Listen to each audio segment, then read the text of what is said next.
Перестаньте готовить скучную капусту. Этот рецепт изменит все. Берем молодую капусту и режем на такие плотные толстые стейки. Вот так. На сковороде растапливаем сливочное масло. Выкладываем наши стейки. Немного соли. И просто дадим им время. Нам нужна идеальная карамелизация. Пока жарится капуста, давайте займемся курицей.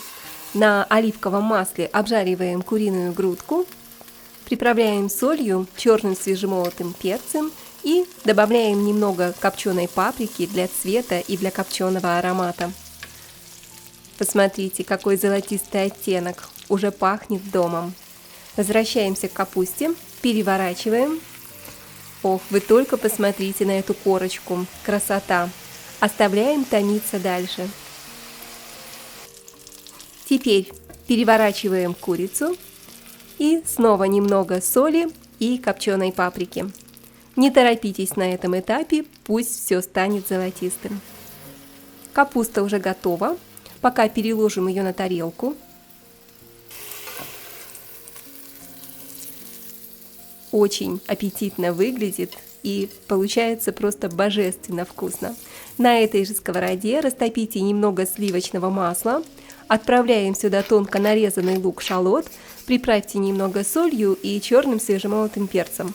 Обжариваем буквально 2-3 минуты. Сюда же отправляем мелко порубленный чеснок и обжарьте буквально полминуты, чтобы чеснок отдал свой аромат.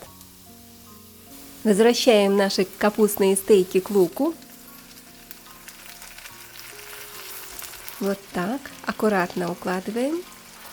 Вливаем немного куриного бульона.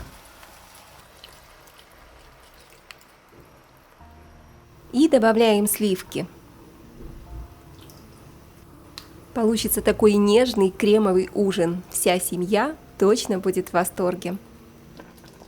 Добавим свежий тимьян, поверьте, это того стоит. Аромат стоит просто потрясающий. Готовим соус на среднем огне, даем ему немного загустеть. Он получится сливочный, шелковистый, очень нежный, очень вкусный. И он просто идеально сочетается с молодой южной капустой. И в самом конце немного пармезана. Это выглядит просто потрясающе. Вы только посмотрите, как соус обволакивает каждый кусочек. Настоящая ресторанная еда у вас дома. Подаем капустные стейки с курицей. Ваша семья точно попросит добавку, обещаю. Не забудьте поделиться этим видео с друзьями и подпишитесь. Пока-пока и скоро увидимся!